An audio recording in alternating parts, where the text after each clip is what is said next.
কাঁদতে না পারা, কান্না আসে ভিতরে থেকে, কাঁদতে চায় অথচ কাঁদতে না পারা, বা সেই পরিবেশ না পাওয়া, সময় না পাওয়া, বা সেই যোগ্যতা না থাকা, মানে সামর্থ্য না হওয়া, এটা বড় খুব কঠিন জিনিস।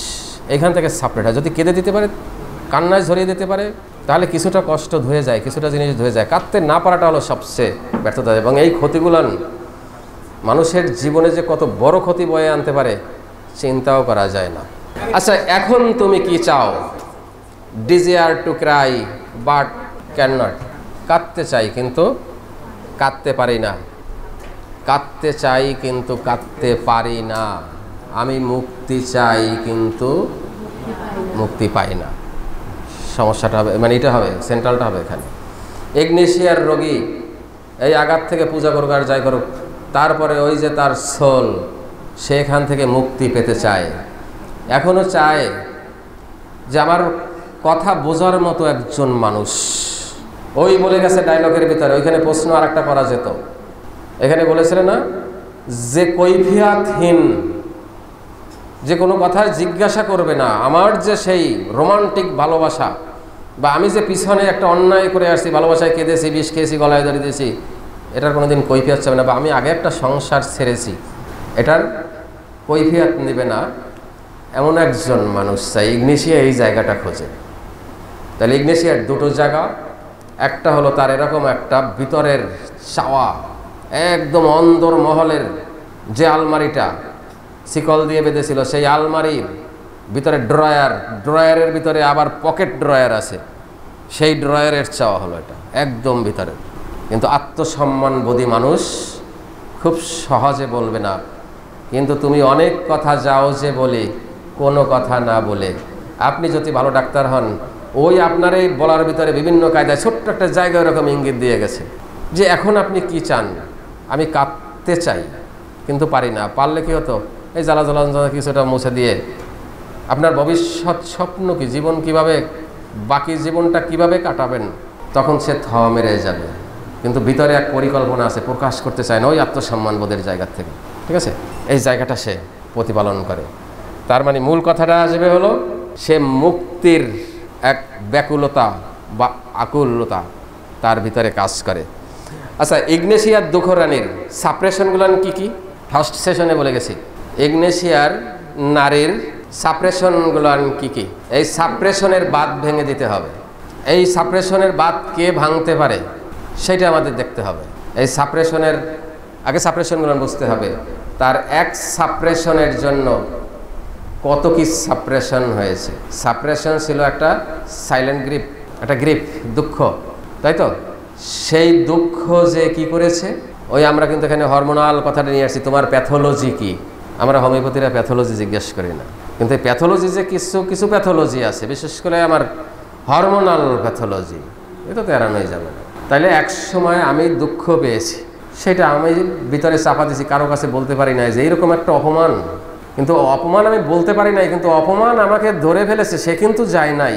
সে বিগত বহু বছরের আগের জিনিস এখনো দোলা দিয়ে ওঠে না কারো আবেগ, সেটা পজিটিভ হোক আর নেগেটিভ হোক। সেই অপমানের কথা, সেই মানের কথা, সেই ভালোবাসার কথা, স্মৃতির কথা, সেগুলো কিন্তু আমাদের নাড়া দেয়। তাহলে কোনো অপমান, এই রোগীটার কিন্তু মূলত অপমান বোধ করে ইগনেশিয়া। এই যে আমরা ডিসঅ্যাপয়েন্টেড লাভ বা ভালোবাসা হারানো, এই হারানোর থেকে তার ভিতরে একটা অপমান বোধ সৃষ্টি হয়, ক্ষোভ সৃষ্টি হয়। কিসের জন্য? যে আমি যোগ্য ছিলাম, আমি নিখুঁত ছিলাম, আমি ভালো শিল্পী ছিলাম, আমার গুণ ছিল, আমি বিচক্ষণ ছিলাম, আমি আদর্শ ছিলাম, এই কথাগুলো বলেছি না? তুমি সেই জিনিসটা মূল্যায়ন করতে পারলা না, এখানে নিজের অপমান বোধ করে, নিজের কাছে নিজে ছোট মনে করে, ঘৃণা মনে করে। এই জায়গা থেকে তার হরমোন ক্ষরণ হয়, প্রচুর হরমোন ক্ষরণ হয়। আমরা যতবার খেপি, যতবার রাগ হই, যতবার কাঁদি, যতবার বিমর্ষ হই, ততবার আমার হরমোন ট্রিগার, সেই ক্ষতিগুলো যাবে কোথায়? তার জন্যই সে বিষক্রিয়ায় ভুগছে এখন। ওই যে নিউরোটক্সিন, টক্সিক কথাটা বলেছি। তাহলে এই রোগীটার সাপ্রেশন যেগুলো জিনিসগুলো সে দেখেন, মরার উপরে খাড়ার গা, আমরা একটা কথা বলি, সেই ঘটনা ঘটে গেছে ইগনেশিয়ার। তার মানে সে চাপা দিয়েছে আত্মসম্মান রক্ষার জন্য, যে আমি একটা গুণী মানুষ, ভালো মানুষ, সৎ মানুষ, আদর্শ মানুষ, একটা সামান্য প্রেম করে টিকাতে পারি নাই, সে আমারে ডিনাই করে চলে গেল, রিফিউজ করে চলে গেল। এই অপমান বোধটা সে নিতে পারে না। তোর মতো একটা মেয়ের সাথে আমি এরকম একটা ফান্দে পড়ে এরকম কাঁদতেছি, ওখান থেকে আর সরতে পারে না সে। এইবার নিজের প্রতি ঘেন্না, অভক্তি, ক্ষোভ। তবে সুবিধা আছে, ইগনেশিয়ার ভিতরে সিফিলিটিকের কোনো প্রভাব নেই, যদি থাকতো তাহলে আত্মহত্যা, সুইসাইড টেন্ডেন্সি সৃষ্টি হতো। ওরে বাঁচাইছে আল্লাহ, আর আমাদের পালসিটিকেও বাঁচাইছে আল্লাহ, এদের ভিতরে সিফিলিটিক টেন্ডেন্সি নেই, না হলে এই গ্রিপ যদি আসতো ঝুলে যেত, না ট্যাবলেট খেয়ে পড়ে যেত, শেষ করে দিত। এরা কিন্তু সে জিনিসটা করবে না, ঠিক আছে? হ্যাঁ, দুঃখ নিয়ে এসে বিলাস করবে, দুঃখ নিয়ে এসে পাহাড় গড়াবে, দুঃখ নিয়ে আজীবন বাঁচতে চাবে, কিন্তু ওই কাজের ভিতরে সে যাবে না। তাহলে আমাদের বলেছি যে মরার উপরে খাড়ার ঘা, সেটা কি? দুঃখ তো আমার মূল ঘা। এবার দুঃখ যে আমার হ্যামারিং করে আমার অর্গানে, এটা আমার হরমোনাল ডিস্টার্ব ঘটিয়েছে, ডিসঅর্ডার ঘটিয়েছে, ওর জন্য কি হবে? কতগুলো শরীরের রিয়াকশন, ফিজিক্যাল রিয়াকশন আসবে, ছিল মেন্টালে। এবার মেন্টাল, ওইখান থেকে মেন্টালের নার্ভ আস্তে আস্তে ডিসঅর্ডারে গেছে না? এবার যে হরমোনগুলো আসছে, হরমোনগুলোর জন্য আমার নার্ভের পরে প্রভাব পড়ছে না, আমার শরীরে পেশিকলা কোষকলায় পড়ছে না। এবার ক্ষতি ওইখান থেকে বিস্তার লাভ করবে। আমি যেটা সকালের সেশনে বলেছিলাম যে আগ্নেয়গিরির অগ্নুৎপাত কেবল মাটির নিচে, এবার আস্তে আস্তে আস্তে আস্তে কোনো মতে যদি একবার বাস্ট হয়ে ওইখান থেকে আস্তে আস্তে ছড়াতে থাকবে বিভিন্ন জায়গায়। তো আমার ইগনেশিয়ার কেবলমাত্র ছিল হৃদয়ের একটা জায়গায় একটা সাইলেন্ট গ্রিপ। সাইলেন্ট মানে কি? নীরব। গ্রিপ মানে দুঃখ, একটা অশান্ত নীরব দুঃখ, কেউ জানে না, শুধু আমি জানি। আমার একটা নদী ছিল, জানলো না তো কেউ। কোন জায়গায় যাবেন? প্রত্যেকটা গানের ভিতরে হোমিওপ্যাথির ঔষধ লুকিয়ে আছে না? একটা গান খুব হয়েছিল না, আমার একটা নদী ছিল, জানলো না তো কেউ, নদীর কুল ছিল না। হ্যাঁ, শুনতে হবে। হ্যাঁ হ্যাঁ, জল ছিল না, ঢেউ ছিল। হ্যাঁ, ঢেউ ছিল। আমি বলি কি, প্রত্যেকটা গান নিয়ে আসেন, দেখেন কোনো না কোনো ঔষধের চিত্র, ঠিক আছে? এই জায়গাগুলো বসতে হবে। আমার চেম্বারে যারা থাকে, আমি মাঝে মাঝে দু একটা রোগীরা যখন দুর্বেদ্য হয়ে যায়, এখন একক মেডিসিনে সঠিকভাবে আমি আসতে পারি না, তখন জিজ্ঞেস করি যে আপনি গান টান শোনেন কখনো? যদি শুনে থাকেন বা কমও শুনে থাকেন, আপনার 2টা থেকে 3টা বা একটা সেরা গান আপনি আমাকে একটু বলেন তো, কোন জায়গাটা? কারণ সে পছন্দ করবে কেন? তার পিছনে ইতিহাস থাকতে হবে, মজা লাগার তো একটা কারণ থাকতে হবে। আমি গোলাপ ভালোবাসি কির জন্য? হয় রঙের জন্য, নাহলে গ্রানের জন্য, নাহলে দেখতে সুন্দর এর জন্য। তো তাহলে এই লোকটা যে গানটাকে ভালোবাসে, কেন ভালোবাসে? তার ভিতরে দেখেন, কেউ যদি বলে যে আমি ওই আইয়ুব বছর গানটা ও যে কত হাজারবার আমি শুনেছি, আল্লাহ জানে। কেন এই গানটা সে এত হাজারবার শুনবে কেন? এতবার শুনবে কেন? রেকর্ডিং করে শুনবে কেন? নিশ্চয়ই এই কথাগুলো ভালো লাগে। ওই যে আমি বললাম যে আমার মোবাইল চেক করেন, বা কমার্সের ভিতরে মনে একটা দুটো এসে গেছে, যে 2বার দেখেছি, 3বার দেখেছি, গানটা আসছে না। আর আমার মেসেঞ্জারের ভিতরে এত চলে আসে, স্যার এত সুন্দর গান কী লেখলো, কী করে সম্ভব? একটা ঔষধ দিয়ে আর এত হৃদয়ের কথাগুলো সবটা নিয়ে এখানে নিয়ে আসছে। তার নিশ্চয়ই তাল লেগেছে, তার ওই জায়গাটা লেগেছে, এই জাল লেগেছে। উনি হলো আমাদের ইগনেশিয়া, ঠিক আছে? আচ্ছা, যাই হোক, আমরা বলেছিলাম যে মরার উপরে খাড়ার ঘা, তার মানে সেই দুঃখ একটা ঘা। এবার যে সেই ঘায়ের পরে যে হরমোনাল চেঞ্জগুলো হয়েছে, অনিদ্রা, ঘুমায় নাই, খায় নাই, রাগান্বিত হয়েছে, ক্ষোভ আসছে, নিজের ভিতরে নিজে ক্ষোভ প্রকাশ করেছে, এই ক্ষোভের জন্য যে হরমোনাল সিক্রেশন হয়েছে, এবার তার মেন্টাল রেখে ফিজিক্যাল ডিসঅর্ডার শুরু হয়ে গেছে। যখনই শুরু হয়েছে, তখন একে একে করে তার অর্গানগুলো আহত হওয়া শুরু করলো। তার ভিতরে আমরা প্রথমেই পাবো যেটা মিনেস্ট্রেশনাল ডিসঅর্ডার, তার মানে মিনেস্ট্রেশনাল সাপ্রেশন। কেউ যদি দুঃখ, আঘাত, কষ্ট বড় ধরনের পায়, ধরে নেবেন যদি এই ধাতুর হয়ে থাকে, তার মিনেস্ট্রেশন বন্ধ হয়ে যাবে। এই জন্য দেখবেন পোড়া নারী, দুঃখরানী যারা আছে আমাদের, এই রকম বিরহবিলাসী যারা আছে, তাদের 48 বছর 45 বছর লাগে না, 40, 41, 42 কাজ হয়ে গেছে। এই টানটানা মহিলাগুলো খবর নিয়ে দেখবেন যে কাজ হয়ে গেছে, ঠিক আছে? সে টোটালি বন্ধ করে দিয়েছে। এছাড়াও আমাদের একইভাবে আসতে পারে 2 মাস বন্ধ, 4 মাস বন্ধ, 8 মাস বন্ধ। এরকম রোগী আমরা অহরহ পাই। কিসের জন্য? আমার রেগুলার হচ্ছিল, অমুক হচ্ছিল, সিস্ট নাই, ওভারিয়ান কোনো সমস্যা নাই, বাল্কি নাই, কিচ্ছু নাই। কেন হলো? ওই কেন ঘটিয়ে দিয়েছে আর এক জায়গা, ঠিক আছে? ওইখান থেকে শুরু হয়েছে। এবং এই দুঃখ যে হরমোনের উপরে যেটা আঘাত করে, সেটা অধিকাংশই আমার এই জেনিটাল অর্গানের পরে যে আক্রমণটা করে বেশি।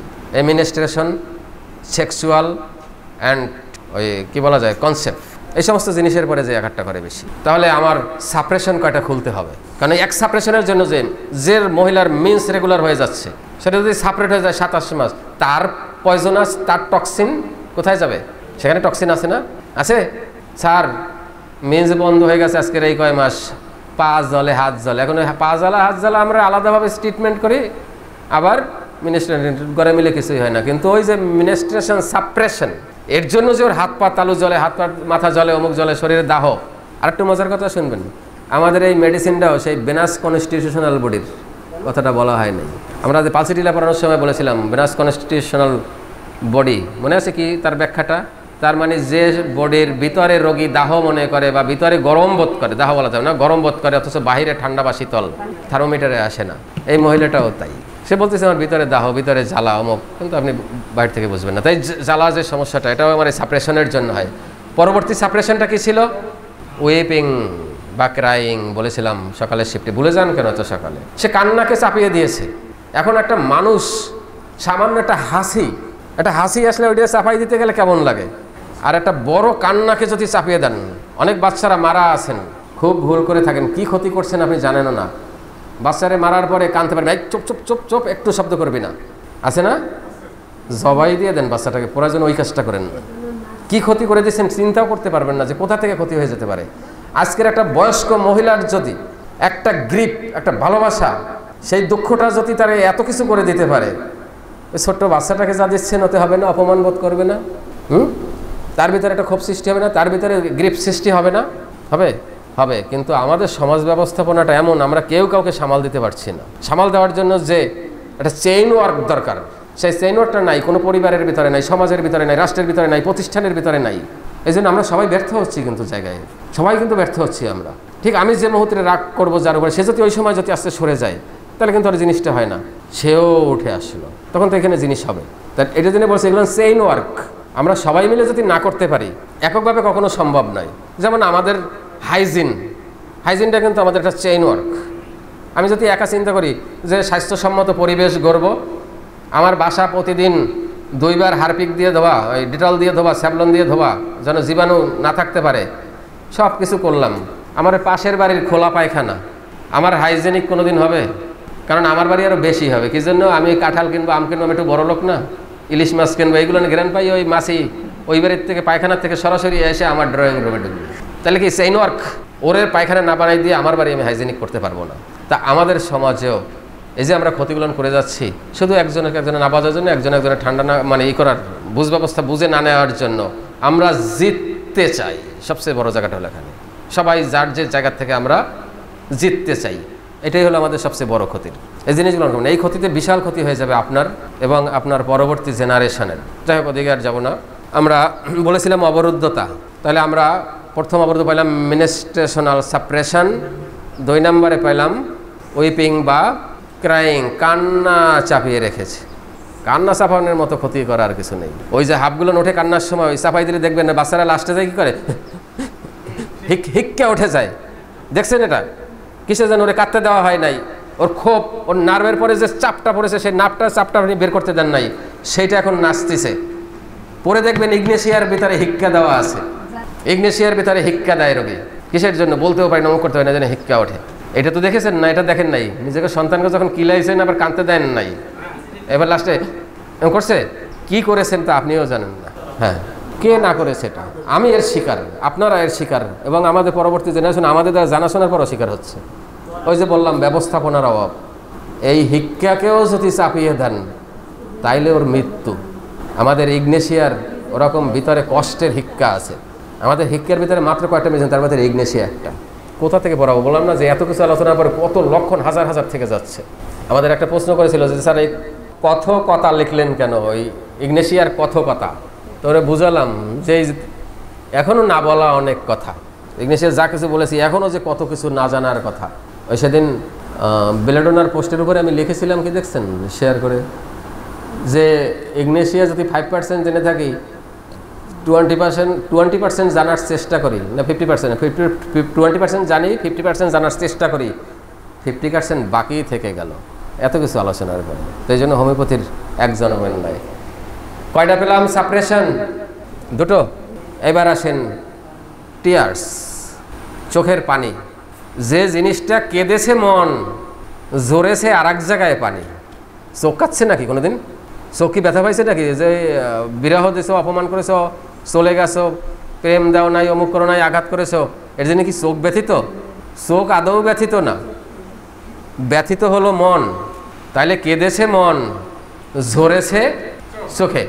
একটা প্রতিনিধি, একটা লাইন, সেই কাঁদতে পারবি না, চোখের পানি মোস মোস, চোখের পানি এক ফোঁটা পানিও যেন পড়ে না। তোর বাবা এসে যেন দেখে না, মারেই ফেলাবো একদম। কি এইভাবেই তো হচ্ছে। তাহলে কি সাপ্রেশন করে দিয়েছেন যে এক জায়গায় জিনিস কেঁদেছে, ও এইখান থেকে আহত, ওইখান থেকে পানি পড়ছে, হায় হায়, এ কি ঘটনা। এবং ওই কান্নার সময় শুধু এই চোখেই পানি পড়ে নাই, এইখান থেকেও দুই এক ফোঁটা আসে নাই। সেই জিনিস আমাদের ইগনেশিয়াস সাপারেট করে রাখে। তাইলে এই যে পানিটা আসার কথা ছিল, সেই পানিটা মিষ্টি ছিল না টক ছিল না লবণাক্ত ছিল? লবণাক্ত না? কান্নার পানি লবণাক্ত না? লবণাক্ত।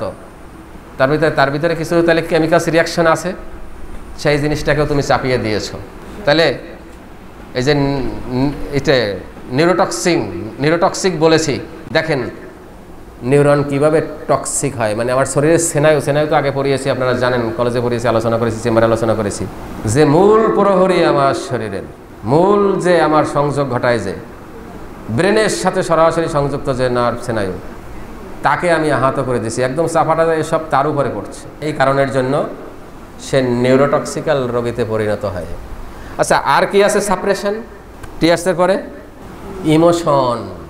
সকালে বলেছি তো, 5টা বলেছি, তার ভিতরে ইমোশন একটা। ইমোশন মানে কি? আবেগ। আবেগ মানে কি? ধরা পড়ে গেছি, ইংরেজি পর্যন্ত জানি কিন্তু বাংলা জানি না। আবেগ আসলে কি? আবেগের সংজ্ঞা বিশাল। অনেকে মানুষকে না, ও বড় আবেগিলো, এখন মানুষ নাকি? আরে বেটা, আবেগ না থাকলে সেইটা মানুষ নাকি? ঠিক আছে, হ্যাঁ, আবেগ না থাকলে সেটা মানুষ। আমরা তো জীবনে বেঁচে আছি সব আবেগের জন্য বেঁচে আছি। সেই আবেগটা যেন ওভার না হয়ে যায়, তাহলে সে নিয়ন্ত্রণ হারা হয়ে যায়। এটা হলো ব্যাপার। এখন আবেগের সংজ্ঞা হলো, আবেগ হলো এমন এক অবস্থা, ভারসাম্যচ্যুত অবস্থা। ঠিক আছে, সেটার ভিতরে কি কি আসতে পারে? শোক, দুঃখ, রাগ, হতাশা, প্রেম, ভালোবাসা, ভয়, সবগুলো না আবেগ। আমার এই লোকের সব আবেগ সাপারেট হয়ে গেছে, সবাই সাপ্রেশনে চলে গেছে, অবরুদ্ধতায় চলে গেছে। ওই যে কেক হয়েছে আত্মমর্যাদাবোধ, এই আত্মমর্যাদাবোধেই ইগনেশিয়াকে শেষ করেছে। তাকে কাঁদতে দেয় নাই, ওই তার আইডিয়ালিস্টিক অ্যান্ড আত্মমর্যাদাবোধ, এই দুটো তাকে ক্ষতি করে দিয়েছে। বিশাল একটা আদর্শিক জায়গা, এটাকে ভাঙা যাবে না। কাঁদলে কি বলবে যে একটা মেয়ের জন্য আমি কাঁদতেছি, বা একটা ছেলের জন্য আমি কেঁদে দিচ্ছি, কাঁদে ফেলাচ্ছি, এ করা যাবে না। অথচ ভিতরে আগ্নেয়গিরি বয়ে যাচ্ছে, ভিতরে গান গেয়ে যাচ্ছে, আমায় হাসতে দেখো, কাঁদতে দেখো, কেউ দেখো না আমার নীরবতা। কিসের নীরবতা? কেন আমি নীরব হয়ে গেছি? আমি সেই চঞ্চলতা নাই, আমি যে বিমর্ষ, এটা তুমি দেখো না, কেউ দেখো না। গানটা শুনে দেখবেন, আবার নতুন করে আজকে শুনবেন, প্রত্যেকটা লাইন সেন্টেন্সকে শুনবেন, দেখবেন ইগনেশিয়ার জীবনে ভুলবেন না। আমি যা পড়িয়েছি তার চেয়ে আয়ুব বাসু অনেক ভালো বলে গেছেন ওখানে, কিন্তু অজান্তে বলে গেছেন। সে আমাদের ইগনেশিয়া আয়ুব বাসু ওখানে আমাদের চেয়ে বেশি বলে গেছে, আমার যে বহুত ম্যাটেরিয়ামেটিক আছে তার চেয়ে বেশি বলে গেছে ইগনেশিয়ার কথা, কিন্তু আমরা বুঝি নাই, আমরা দেখতে পাই নাই, আমরা দেখি না। ওই কানের মধ্যে চলেই যায়, বাজেই যায়, কাজ শেষ, জোয়ার ওখানেই শেষ। আচ্ছা, এবার রোগীকে কিছু দেয়া প্রয়োজন। কি দেয়া প্রয়োজন? দুটো জিনিস দেয়া প্রয়োজন। একটা হলো কি বলা যায়, মেডিসিন। আরেকটা কি দেয়া যায়? কাউন্সেলিং যে কি হয়, যারা চেম্বারে থাকো তারা দেখছো, তোমরা খুশি হবা। গত 5-7 দিন আগে আমি বাসায়, আমাদের এই এক রোগী মোবাইল করে বলল, স্যার আপনি কেমন আছেন? তা আমরা বেশ ভালো আছি। কয় স্যার আমারে কি ওষুধ দিয়েছিলেন? কেন? কয় আমার ওষুধ দিয়েছেন, আমি নিলে ভালো হয়েছে, আমার তো মরতে ইচ্ছা করে না। সেদিন চেম্বারে তো কেঁদে গেছে, এরপরে চেম্বারে একদিন কেঁদে গেছে যে স্যার এখন আর মরতে ইচ্ছা করে না, ওই যে উনি যে কত ভালো, ওনার সাথে যে আমার কী সম্পর্ক বলে গেছিল, বলছেন না যে উনি যে কী ভালো, তো এই ভালোটা ছিল কই? তোর মেয়ে কলেজে পড়ে, এতদিন বোঝো না কেন ভালো? আমার ঔষধে খাইলে তোর পরিবর্তন হলো, স্বামীর কীভাবে পরিবর্তন হলো? তার মানে সে একটা জগতের ভিতরে ছিল, সেই জগৎটাকে ওখান থেকে কেটে দিয়েছে ঔষধে দিলে। সে এখন অন্য দৃষ্টিতে দেখে তার স্বামীকে, এখন সে ভালো। যে রোগীটা 15 দিন আগে অনেক কিছু করে কেঁদে দিয়ে গেছে, যে রোগীর বিছানাটা আজকের 2.5 বছর, কি বললো 2.5 বছর না, 2.5 বছর দুইজনে 2 বিছানায় চলে গেছে। এই তা যে জন্য মোবাইল করলো, আমরা খুব ভালো আছি, আজকের দাদাবাবু আমার জন্য ফুল কিনে নিয়ে আসছে। এই গত 4-5 দিন আগের মোবাইল, দাদাবাবু আজকের আমার জন্য ফুল কিনে নিয়ে আসছে। তাহলে এইখানে কী ছিল? ঔষধে কতটা কী করেছে না, এই যে মোটিভেশন, এই যে কাউন্সেলিংটা কাজ করেছিল অনেকখানি। অতএব বর্তমান জমানায় যে ঘটনাগুলো ঘটে সেখানে অনেক কেসের সাথে আপনার কাউন্সেলিং থাকবে, এবং কাউন্সেলিং করতে গেলে আপনাকে যথেষ্ট বিচক্ষণ হতে হবে। তার মানে আপনি কতক্ষণ ভাষা জানেন আর শুরু করে দিলেন এইটা করবা না ওইটা করবা না, কান্দে কি হবে, ও কানলে তুমি শেষ হয়ে যাবা, জানো আমাকে ইগনেশিয়া ঔষধ আছে, এই করলে এই হয়, কিচ্ছুতে কাজ হবে না। কাউন্সেলিং করতে হবে, আগে ওকে বুঝতে হবে, ওর সফট কর্নারটা বুঝতে হবে এবং ওর ডিজিয়ারটা বুঝতে হবে, সে কি চায়। ওই যে আমি বলছি একটু আগে, সোল কি চায়, আত্মা কি চায়। এই যে ইগনেশিয়া এত কিছু দেখাতে চায় না, তার ভিতরেও আবার এমন একজন মানুষ চায় যে আমার পুরনো ইতিহাসের কথা তুলবে না, আমাকে ভালোবাসবে, সেই মানুষটা চায় না। সেই জায়গাটায় বসতে হবে আপনাকে, সেই জায়গাটায় কি চায়। আবার সেই জায়গায় ফাঁক পাইয়ে বসেন না। কি বলেছি যে ওই জায়গাটা আবার ফাঁকা পাইয়ে বসেন না, যে এই রোগীটা তো এখানে একটা মানুষের অভাব আছে আর আমারও কান্নাকাটি আছে, তাহলে আমি ওখানে বসে যাই। ইগনেশিয়া কিন্তু দোদুল্যমান, সেও কিন্তু আপনার ঘরে বসে যাবে। এই জন্যই কিন্তু ওই সকালে সেটা বলেছিলাম যে ইগনেশিয়াকে যথাযথ ঔষধ দিয়ে তোমার বাক্সটা নিয়ে সরে পড়ো, কারণ সে এক প্রেমেও পড়তে পারে, 2 নম্বরে সে একটা অকথ্যভাবে মানে আপনার একটা বিরূপ মন্তব্যও করে দিতে পারে। অর্থাৎ ডাক্তারদের এই জায়গাগুলো খুব সাবধানে থাকতে হবে, কারণ একজন মানুষ জীবনে যে কোনো কথা বলে নাই, তার সান্ত্বনা দেয় নাই, সান্ত্বনা দেওয়ার মতো তার ভাষা নাই, পায় নাই, সে তো ক্ষুধার্ত, তার তো চাহিদা আছে। কারণ আপনি ডাক্তার হিসেবে জায়গাটা বুঝলেন, নাড়া দিলেন, অনুভূতি দিলেন, সুন্দর কথা লাগলে আপনাকে ভালো লেগে গেল, তো ভালোবাসবে না? অপরাধটা কী তার?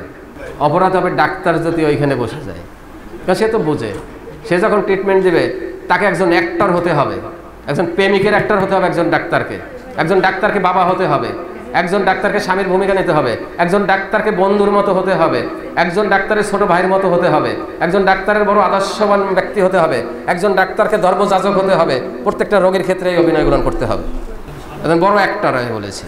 এগুলো না করলে তো আপনি রোগী ভালো করতে পারেন না, বিশেষ করে মেন্টাল ডিসঅর্ডারের রোগীগুলো। এ তার পায়ে ফোড়া হয় না, চর্মরোগ হয় না, যে ওষুধ দিলাম যা বাটা ভালো হয়ে যায়।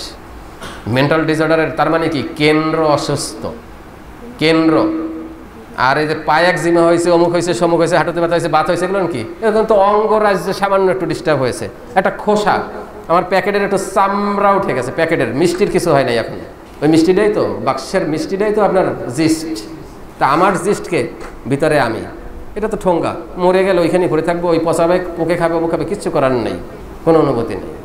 তাহলে ইগনেশিয়াকে আমরা সবসময় চেষ্টা করবো, যাই হোক, যেমন ল্যাকেসিস, করোনার সময় বলেছিলাম, ল্যাকেসিসের সবার আগে চিকিৎসার আপনার টার্গেট থাকবে হলো, তার যদি অবরুদ্ধ কিছু থাকে, অবরুদ্ধকে আগে বের করে দেন, তার ভিতরেও বিষ। হ্যাঁ, এবং ল্যাকেসিসের এরকম মিনিস্ট্রেশনাল সাপ্রেশন আছে, এই জন্য দেখবেন ওই মিনিস্ট্রাল সাপ্রেশন, ল্যাকেসিসের রোগীর মিনিস্ট্রাল সাপ্রেশন সরাতে পেরেছেন, কোনো মাত্র যদি মিন্স ঘটাই দিতে পারতেছেন, মনে করবেন 80% সুস্থ হয়ে গেছেন আপনি।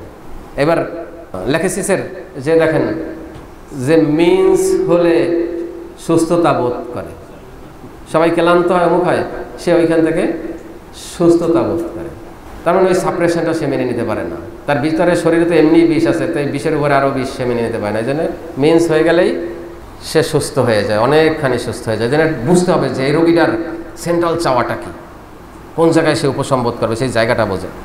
সে কি ঔষধ চায় না কাউন্সেলিং চায়, কি চায়, সেই অনুযায়ী কিছু কাজ করে দেবেন।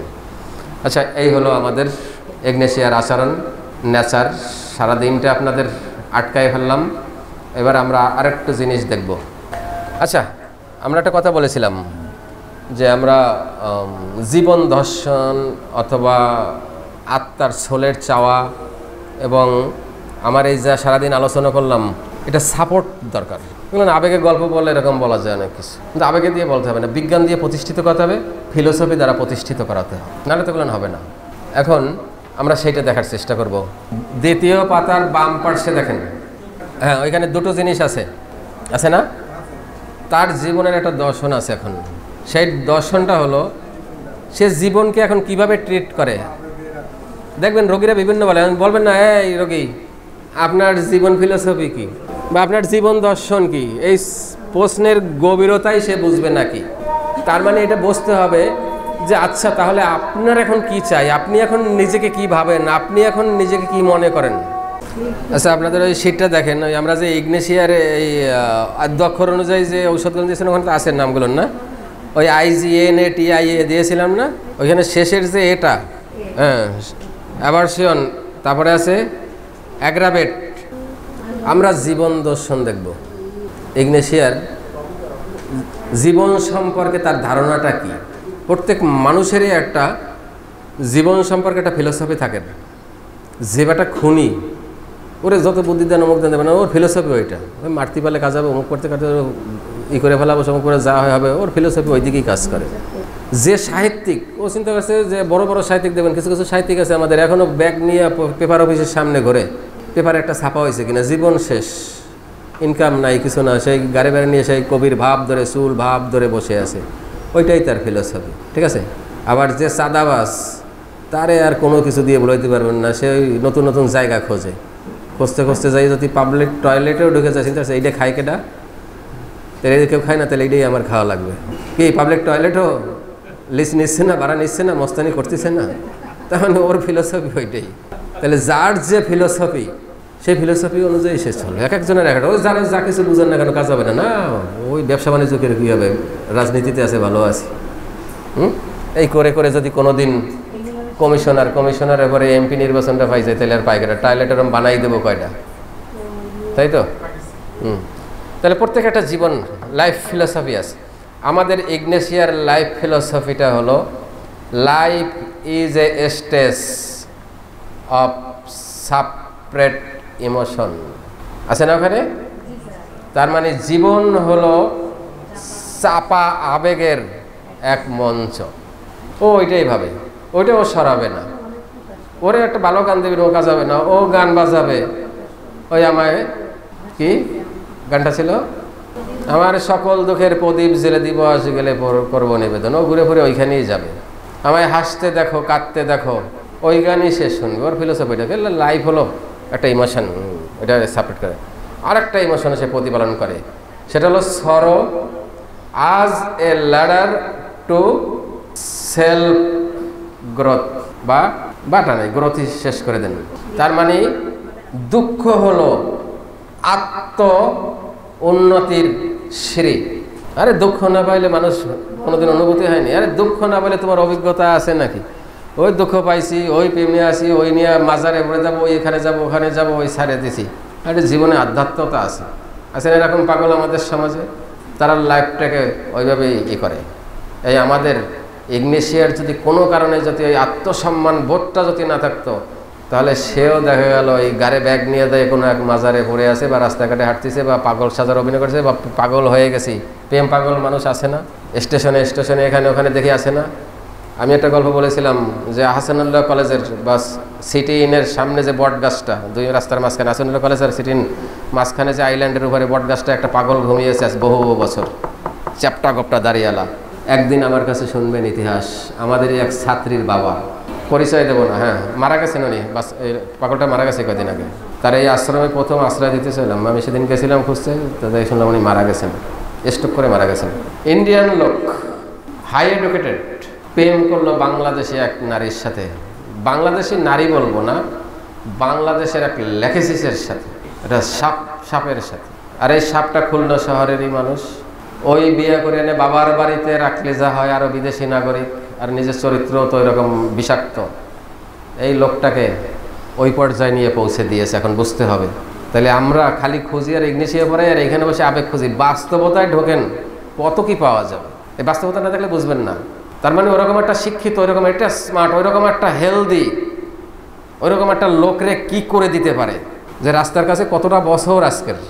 এবং উনি যখন ওই মহিলার কাছ থেকে বিতাড়িত হয়ে যায়, বানরগাছির থেকে যেদিন বিতাড়িত হয়ে যায়, মনে করছে যে ইন্ডিয়া চলে গেছে, হয়তো রওনাও দিয়েছিল। কিন্তু ওই যে অপমান, ক্ষোভ, এই ক্ষোভটার ইতিহাসটা আছে। যে ছাত্রী ছিল তার দ্বারাই আহতটা হয়েছে, শেষ ধাক্কাটা। বহুদিন পর, বহু বছর পর শুনছে আমার মেয়েরা বড় হয়েছে, দেখতে আসছিল, তো শুনে বড় মেয়েটার বিয়ে হয়ে গেছে। তা চিন্তা করছে ওই বাড়িতে তো যাওয়া যাবে না, ছোটো মেয়েটার তো থাকে, মা নিয়ে থাকে, এবারে বড় মেয়েটার বিয়ে হয়ে গেছে, সেটাও খুলনা সোনাডাঙ্গায়, দূরে না।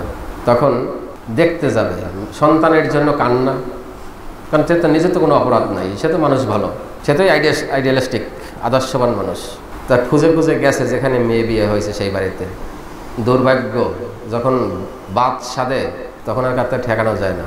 ওই আমার একটা ছোট্ট কবিতা আছে, একেবারে ছোট, ভাগ্য যদি পাতে ফাত, দদি খেতে ভাঙে দাঁত, 2 লাইনের একটা কবিতা আছে আমার। তার মানে ভাগ্য যদি পাতে ফাত দধি খেতে ভাঙে দাঁত, তো ওই লোকে হয়েছে তাই।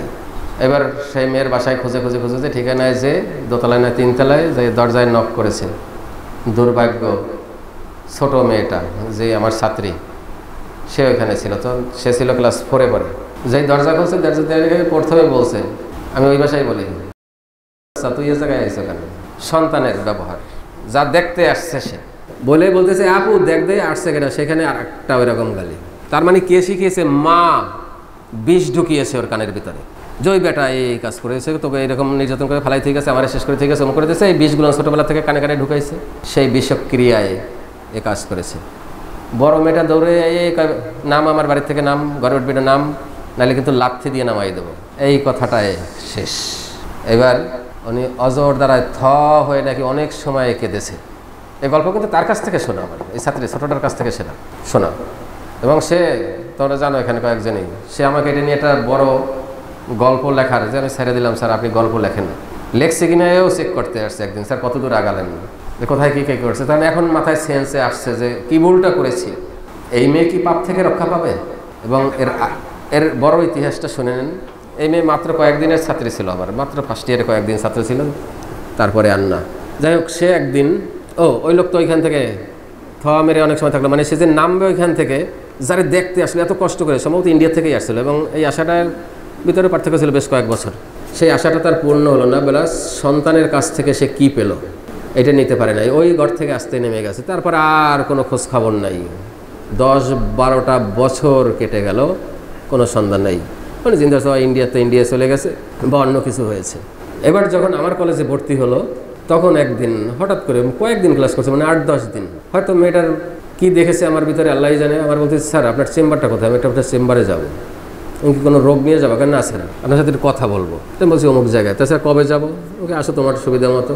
এই একদিন আমার চেম্বারে আসলো, চেম্বারে আসলে বললো যে স্যার আমি কিছু কথা বলবো, এই বলাটা আমার পৃথিবীতে কোনো লোক নেই, আমি একটা নতুন উপলব্ধি করেছি, জীবনে যা জেনেছি এ পর্যন্ত সব ভুল, এবং সেই ভুলের পরে দাঁড়িয়ে এমন এক অন্যায় করেছি, এই পাপ থেকে আমার বাঁচার কোনো জায়গা নেই, আমি ছুটে বেড়াচ্ছি কোথার থেকে মুক্তি পাওয়া যায়।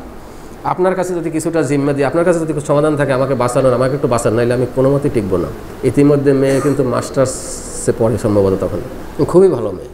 এবার গল্প শুনলাম তার, যে স্যার এই অন্যায়টা করেছি, এখন এই অন্যায় থেকে মুক্তি পেতে হলে আমার বাবাকে আমি কোথায় পাবো, কীভাবে পাবো? আমার তো কেউ নেই, একটা ভাইও নাই, আপনি আমাকে পথ দেখাবেন না, সাহায্য করবেন। তাতে যদি আপনার ইন্ডিয়া যাওয়া লাগে বা কোথাও যাওয়া লাগে জানি না, আপনার বাবার আসনে আমি বসাবো, কিন্তু আমার এই সমাধানটা দিতে হবে, নাহলে আমি মরে যাব, আমি সুইসাইড করব, আমি বাঁচতে পারি না, আমি সবসময় তাড়া করে আমাকে অপরাধ। তা মেয়েটার চোখের পানি এবং আবেগ দেখে কেন জানি আমার একটা বিশ্বাস হয়েছে, বা অথবা আমার মনের ভিতরে মনে হয়েছে তোমার বাবার সাথে দেখা হবে, আমি দেখা করিয়ে দেবো। একটা পাগলামি কথার মতো, যার কোনো অ্যাড্রেস নাই, ঠিকানা নাই, কিচ্ছু নেই। ওই মেয়ে ইন্ডিয়ায় কোথায় থাকে তাও জানে না, মার কাছ থেকে বহুত বের করছে যে মা বাবার বাড়ি কোথায় ইন্ডিয়ায়, সেটাও বের করতে পারে নাই। এবার আমাকে তারপরে তোমার বাবার সাথে আমি দেখা করিয়ে দেবো। ওই মেয়ের এতটা বিশ্বাস, মনে হয় যেন আমি কোনো এক মহাপীর, সে যেন বিশ্বাসই করে যে সত্যি সত্যি স্যার যেন বলেছে স্যার দেখা করাই দিবি, কোন জায়গা থেকে বলেছে, কী বলেছে আল্লাহ জানে। এবার একদিন ক্লাসে আসে, স্যার কী করবেন? আমি বললাম তো তোমার বাবার সাথে তোমার দেখা হবে। স্যার কবে হবে? আমি খুব তাড়াতাড়ি হবে, জাস্ট কথার কথা বলে যাচ্ছি, কিন্তু খুব তাড়াতাড়ি হবে। হঠাৎ করে একদিন রাত 2টোয় কল, সেটা হলো বেশি দিনের না, করোনার বছর 2 আগে, তার মানে 17 সালের দিকে রাত 2টোর সময় কল দিয়েছে, স্যার আমি সরি আপনাকে রাত্রে ঘুম ভাঙানোর জন্য। কী ব্যাপার? কয় স্যার আমার বাবা আসছে খুলনায়। কী করে বুঝলে? কয় স্যার তারে একটা লোক দেখেছে। কোথায় দেখেছে? তা বললো যে ময়লাপোতার মোড়ে ঘুরছে। তোমার বাবা এসে গেছে, দেখা হবে। কোথার থেকে বলেছি? কারণ আমি জানি মেয়ের যে হৃদয়ের কান্না, কারণ পৃথিবীতে আমরা যেই যা করি না কেন একটা চক্র আছে, সত্যের একটা চক্র আছে, স্রষ্টার একটা চক্র আছে, ন্যায্যতার একটা চক্র আছে, সেটা যাবে কোথায়? সেই চক্রে ঘুরতেই হবে, আপনার আসতেই হবে। স্যার আপনি এখনই আসেন। আমাকে এখন এসে আমি কোথায় কীভাবে ভাবো? স্যার আব্বু তো চলে যাবে, সে পাগল নাকি, পাগল হয়ে গেছে নাকি, তার পরনে ছোট্ট মতো একটা সেরা একটা পরা, সেরকম মোটা স্বাস্থ্য, কেউ কিছু জিজ্ঞেস করলেও দেয় না, কিছু খাইলেও খায় না। আমাকে সে যখন খুলনায় আসছে তোমাকে দেখা না দিয়ে যাবে না। দেখেন আমি কিন্তু একটা ভরসার জায়গা থেকে কথা বলছি। কোথা থেকে? সেই চক্রের জায়গা থেকে, বা ন্যাচারালিটির যে একটা, প্রকৃতির যে একটা সংবিধান আছে সেখান থেকে। সে তোমার বাবা তোমাকে দেখা দিতে আসছে, তুমি যে আত্মার কান্না কাঁদছো এতদিন পরে, উপলব্ধিটা হয়েছে, এটা স্রষ্টার কাছে পৌঁছে গেছে, সেই পাঠিয়েছে, তোমার সাথে দেখা হবেই। তুমি নিশ্চিত হতো এত রাত্রে আমার দ্বারা এখন আসা সম্ভব নেই, নৌকো টোকা পারে। খুব বিমর্ষ হয়ে গেল। ও আর রাত্রে ঘুমালো না, ফজরে আজান দিলে ওর এক মামাতো ভাই যে বাড়িতে থাকে, মামা বাড়িতে তো থাকে, জায়গা পাইছে ওর মা, সেইখানে থাকে। একটা মামাতো বাইরে নিয়ে সারা জায়গায় খুঁজলো, কোথাও পায় নাই। এইবার তো কান্নাকাটি, সব দোষ ছাড়া আপনার, যে আমার এতদিন পিঠ জানতো সে এখন আমারে কনভিক্টেড করে ফেললো, সব দোষ আমার বাবার সাথে আপনার দেখা হলো না। আমাকে ওয়েট অ্যান্ড সি, তোমার হাতের ভাত খাওয়াবো তোমার বাবারে, সে যখন খুলনায় আসছে অবশ্যই তোমার সাথে দেখা হবে। আমার কাছে ছবি আছে, অসংখ্য ছবি আছে এই পাগলের। এই করোনার সময় যে আমি এখান থেকে যে খাবার দিয়ে আসছি, এবার ও তো পাগল করে ফেলাইছে আমার বাবা, এবং প্রত্যেকটা সেন্টেন্সে সে আমাকে দায়ী করতেছে। যাই হোক, ওই সকালে পর্যন্ত চলে আসলো, এসে খুঁজে টুজে না পাওয়ার পরে এখন মোটামুটি প্রতিদিন আমার চেম্বারে আসে আর আমারে দায়ী করতেছে, আপনি খুঁজে দেবেন না। এই করতে করতে কয়েকদিনের ভিতরে হঠাৎ করে আহসানুল্লাহ কলেজের ওই গেটেই উনি বাসা বাঁধবেন, আজীবনের বাসা, শেষ বাসা, ওনার গৃহ। ওই যে বট গাছটা, ওই দেখেন সিটি ইন আহসানুল্লাহ কলেজ মাঝখানে দেখেন একটা সুন্দর একটা বট গাছে পাকা করা জায়গাটা, ওইটার পরে আশ্রয় ঘেললেন উনি। এবার আমার সাথে হঠাৎ করে ওই বর্ণনা শুনেছি আমি, কীরকম চ্যাপ্টার লোক, অমুক লোক দাঁড়িয়ে আছে মুখে, দেখে আমি একজনের মোবাইল করেছি যে আসো, চলে আসলো।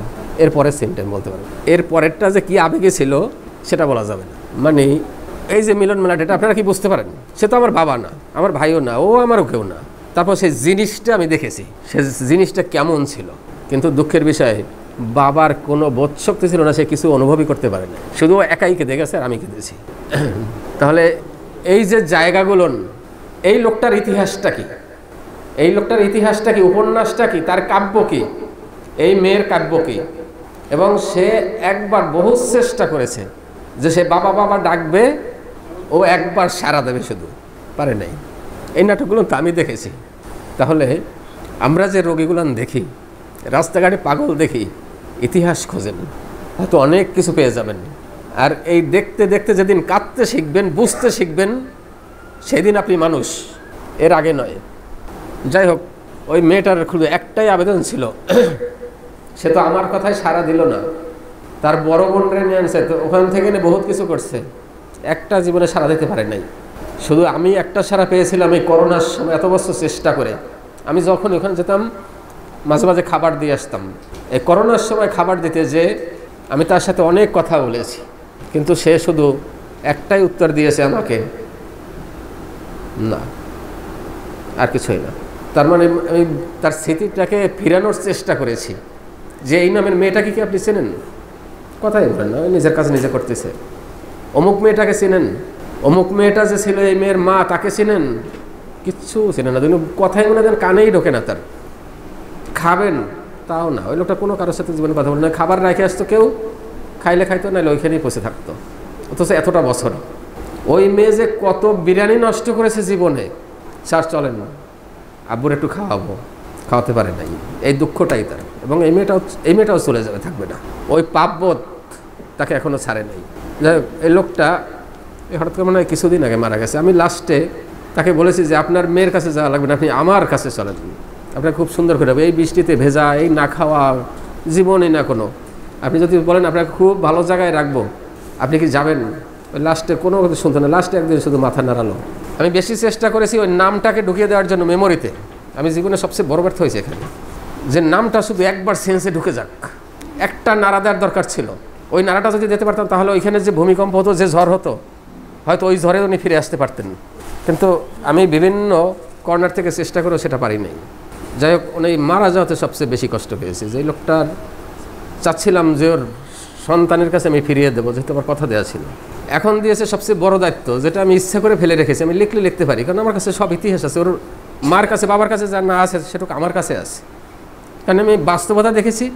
সবচেয়ে ঘটনা আমি উপলব্ধি করতে পেরেছি। এই জন্য ওই মেয়েটা এখন আমার দিয়ে ওখান থেকে একটা বড় কাব্য লেখাতে চাই, আপনি শুধু লিখে দেবেন, তারপরে প্রিন্ট দেওয়ার দায়িত্ব সব আমার, আপনার আর কিচ্ছু লাগবে না, ওই অ্যাডিশনের দায়িত্ব আমার। এটা তোমরাও দেখেছো, আসছিল না শোনার জন্য। আচ্ছা, আমরা নিজেরাই আবেগপ্রবণ হয়ে গেছি, তবে আবেগের প্রয়োজন আছে। আমরা কিন্তু আবেগের গল্প বলতে যে এই কথাটা বললাম, এবং আবেগ কি আপনাকে দেখিয়ে দিলাম, আবেগ কি সেটা দেখেও গেলেন। তাহলে আপনার যদি মন কাঁদতে না পারে, সেই সেট আপটা পর্যন্ত না যেতে পারেন, তাহলে কিছু ঘাটতি আছে, সে পর্যন্ত যান, সে পর্যন্ত যেতে হবে। এই অনুভূতির স্তরে যেতে হবে, এই সেন্সেশনের স্তরে যেতে হবে, নাহলে আপনি রোগীর কথাও বুঝবেন না। রোগী বলেই যাবে, ওই ইগনিশিয়া কাঁদেই যাবে, ইগনিশিয়ার আগ্নেয়গিরির কথা বলে যাবে, কিন্তু আপনি ধরতে পারবেন না। আর ওই যে বললাম রোগীর কি বললাম, মোটিভেশন বা কাউন্সেলিং, এই কাউন্সেলিং করতে হলে আপনার এই সফট কর্নারটা আপনার ভিতরে তৈরি করতে হবে। সেটা ইচ্ছে করে হবে না, আপনার তৈরি হতে আসতে হবে, ঠিক আছে? কারণ কাউন্সেলিং করতে হলে রোগীর ব্যথাটা না বুঝলে আপনি কাউন্সেলিং করবেন কি কাউন্সেলিং করবেন? উপরে মলম লাগাবেন এবং কাউন্সেলিং হয়ে যাবে? আর্টিফিশিয়াল কিছু শব্দ দিলেন কাউন্সেলিং হয়ে যাবে? এখন এই মেয়েটা যদি কাঁদে, এই মেয়েটার সাথে যদি আমি কাঁদতে পারি, তাহলে আমি ওর জায়গাটায় বসলাম, ওর অনুভূতির জায়গাটায়। ক্লিয়ার? এরপরে কিন্তু তার বাকিটুকুও সে বলবে বা করবে, বা আপনার প্রতি তার একটা বিশাল জায়গা তৈরি হবে, না হলে হবে না। কিন্তু আমাদের দেশের ডাক্তাররা, বিশেষ করে যারা কাউন্সেলিং, তো আমাদের দেশের ডাক্তাররা বোঝেই না। কাউন্সেলিং বলতে বোঝে কতগুলো উপদেশ, আদৌ উপদেশ না। কাউন্সেলিং মানে উপদেশ না। কাউন্সেলিং হলো রোগীর চাহিদাটা কি চায় সেই জায়গাটায় পৌঁছে যাওয়া, জায়গাটায় পৌঁছে যে সেখানে সমাধানটা দেয়া, এটা হলো কাউন্সেলিং। এখন নিজের হৃদয়ে যদি থাকে কঠিন, অনুভূতিহীন, তাহলে আপনি ওই জায়গাতে পৌঁছাতে পারবেন না। এই জন্য বলেছি, একজন ডাক্তার আপনাকে সকল গুণের গুণান্বিত হতে হবে। যে বললাম, ডাক্তার ইজ কে অ্যাক্টর, ঠিক আছে? এই জায়গাটায় পৌঁছানোর চেষ্টা করেন, অনুভূতির স্তরটা খোলেন, অনুভূতিগুলো দেখেন। সবচেয়ে ঘটনা হলো, এখানে যেতে হলে আপনার বই পড়ে যেতে হবে না, বই পড়ে এখানে যাওয়া যায় না। এখানে যেতে হলে আপনার প্রকৃতির বিজ্ঞানকে দেখতে হবে। প্রকৃতির একটা নিজের বিজ্ঞান আছে, প্রকৃতির একটা ফিলোসফি আছে, সেইটা দেখেন। সেইটা যদি না দেখেন, না বুঝতে পারেন, আপনি বসে আছেন আর এই গাছটা বসে বসে কথা আছে, এইটারে মোচড়াইয়ে ভাঙতে থাকলেন, মোচড়াই দিয়ে ভাঙতে থাকলেন। প্রকৃতির সাথে আপনার কোনো সম্পর্ক নেই, আপনি প্রকৃতির একটা বড় শত্রু, আপনি প্রকৃতির একটা বড় শত্রু, ও আপনাকে অভিশাপ দেবে, ঠিক আছে? অতএব বি কেয়ারফুল। প্রত্যেকটা কথার বলায়, প্রত্যেকটা চলায়, প্রত্যেকটা আচরণে প্রকৃত মানুষ হন আগে। মানুষ হতে পারলে তখন আপনার ওই আয়না খুলে যাবে। মানুষ না হতে পারলে ওই আয়না আপনি খুলবেন না। আপনি চিন্তা যদি করেন যে ঠিক আছে, আমার প্রেমিকার মা মরে গেছে, ও কাঁদতেছে হাউমাউ করে, আমি যদি একটু না কাঁদি তাহলে তোর প্রেম থাকবে না। কাঁদতে চেষ্টা করে কাঁদবেন যদি আপনার ভিতর থেকে না আসে, ওরে খুশি করার জন্য, জীবনেও হবে না যদি আপনার সেই অনুভূতির জায়গাটা টাচ না করতে পারে। উপর থেকে অনেক কিছু বলা যায়, সারা দিন বলা যায়, উঠতে বসতে বলা যায়, I love you I love you করতে করতে জিকির তুলে দেওয়া যায়। আরে ভিতরে কি আছে সেইটা দেখবেটা। অসুবিধা কি? যাওয়ার সময়, দরজা দেওয়ার সময় একবার বলে গেলাম আই লাভ ইউ, উঠে একবার বললাম আই লাভ ইউ। হ্যাঁ, আবার ওই যে এক রোগী আছে, আমার কোলে নেয় না, আমার এই জন্য সংসার ভাঙে, এর থেকে আসছিল গাইবান্ধা, বয়স্ক মানুষ, 1 বছর না 1.5 বছর চাকরির বয়স আছে, সংসার ভেঙে যায়, একদম বিচ্ছিন্ন হয়ে যায়, নিঃসন্তানী।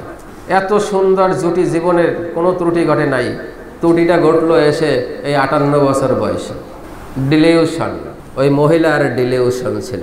ওই লোকটা হঠাৎ করে চাকরি ট্রান্সফার হয়ে অন্য জায়গায় চলে গেছে, এখনও বাসা টাসা নিয়ে পারে না, 3 মাস হয়েছে, নতুন জায়গার চাকরি এবং জুন ক্লোজিং সামনে, এই নিয়ে মহিলা পড়ে গেছে, এই পুরুষ পড়ে গেছে বিশাল বিপদে পড়ার কারণে ওই চাকরি শেষে যাই বাসায় জার্নি টানি করে যাইয়া আগের মতো আর সেই আই লাভ ইউ বলতে পারে না। আর আগে ওনাদের অভ্যাস ছিল, আমার কেস টেকিংয়ের ভিতরে আছে, আগে দরজা খুলেই প্রথমে একটা কিস করতো কপালে। এখন সারাদিন ক্লান্তি শেষে যাই ওই কাজ করে, আর ওই এনার্জি আর নাই। এখন ওই মহিলা ভাইবে নিছে যে এই যে আমার থেকে দূরে চাকরিতে গেছে, নঙ্গর ফেলেছে মনে হয় অন্য কোনো ঘাটে, এই ডিলিউশন। তাহলে এই সমস্ত জায়গায় পৌঁছাতে হলে আপনার সেই অনুভূতি সম্পন্ন ডাক্তার হতে হবে, আরোগ্য দিতে হলে। খালি উপর থেকে রোগ দেখবেন আর চিকিৎসা করবেন, এটা হোমিওপ্যাথি না। এই রোগীরা তো আমার কাছে আসে নাই, সংসার ভাঙে এই জন্য তো আসে নাই। যাই হোক, এবার ওইখান থেকে গন্ডগোল। লাস্টে মহিলার কাছে জিজ্ঞেস করলাম, অনেক গল্প, বিশাল ইতিহাস, যে আপনি ওনার সম্পর্কে যে ধারণাটা নিয়ে যে আপনি এত কিছু করে যাচ্ছেন, নিজের উপরে শেষ করে দিচ্ছেন, মৃত্যু সজ্জায় চলে গেছেন, আপনার কাছে প্রমাণ কি? তা কোনো প্রমাণ নাই। তাহলে আপনি ওনাকে দায়ী করে আপনি নিজে শেষ হচ্ছেন কেন? ওনার আচরণে। কি আচরণ? সেটা হলো উনি আগের মতো দরজা খুলে এসে আমার কোলে নেয় না, এই হলো রোগের কারণ। শুনবেন, এই বয়সে এসে দরজা খুলে আগে কোলে নিত, উনি যাই বসতো, দরজায় বসে একটা কিস দিত, এই এখন এইটা নেয় না। যাই হোক, আমরা যেটা বলতে চাচ্ছি সেটা হলো খুব সূক্ষ্ম পয়েন্টে আমরা ধ্বংস হচ্ছি। সূক্ষ্ম পয়েন্টে সেই ধ্বংসের জায়গাটাই আমার ট্রিটমেন্টের জায়গা। এটাই হলো সাইকোলজি, এটাই হলো মনোবিজ্ঞান যখন হতে হবে, বিজ্ঞানী হতে হবেন, মনোবিজ্ঞানের চিকিৎসা দিবেন, মানসিক রোগের চিকিৎসা দিবেন, মেন্টাল ডিসঅর্ডারের চিকিৎসা দিবেন, আপনাকে যথেষ্ট বুদ্ধিমত্তা অধিকারী হতে হবে নিজের সেন্সিটিভিটি থাকতে হবে। যেখান থেকে রোগী বলে সেটা যদি আমার সেন্সে যদি না আসে, আমার অনুভূতিতে যদি না আসে, আমি চিকিৎসাটা দেবো কোথায়? তাহলে সেন্সের জায়গায় আসতে হলে কী করতে হবে? প্রকৃতির সাথে বন্ধুত্ব করতে। প্রকৃতি বড় সুন্দর জিনিস, ঠিক আছে? আপনি কৃত্রিমতা দিয়ে আপনি বিশাল ডেকোরেশন করে আপনি কৃত্রিমতা যেতে পারবেন না, বরঞ্চ উল্টোটা হবে। আপনি একদিন কি ঘর থেকে বের হয়েছেন বৃষ্টিতে, প্রচণ্ড বৃষ্টি, নীরব, কেউ নাই, প্রচণ্ড ভয়ার্থ জায়গার থেকে হেঁটেছেন কখনো? তাহলে আপনার প্রকৃতির সাথে বন্ধুত্ব হয় নাই। আপনি কি একটা রাত্র শীতের ভিতরে কোনো একটা জায়গায় যে রাস্তায় মাজারে বা কোনো একটা সিঁড়িতে ঘুমিয়ে রয়েছেন, দেখেছেন প্রকৃতি কেমন? তাহলে আপনি প্রকৃতি দেখেন নাই। তাহলে আপনি প্রকৃতি দেখেন নাই, তা প্রকৃতির সাথে বন্ধুত্ব হবে কীভাবে?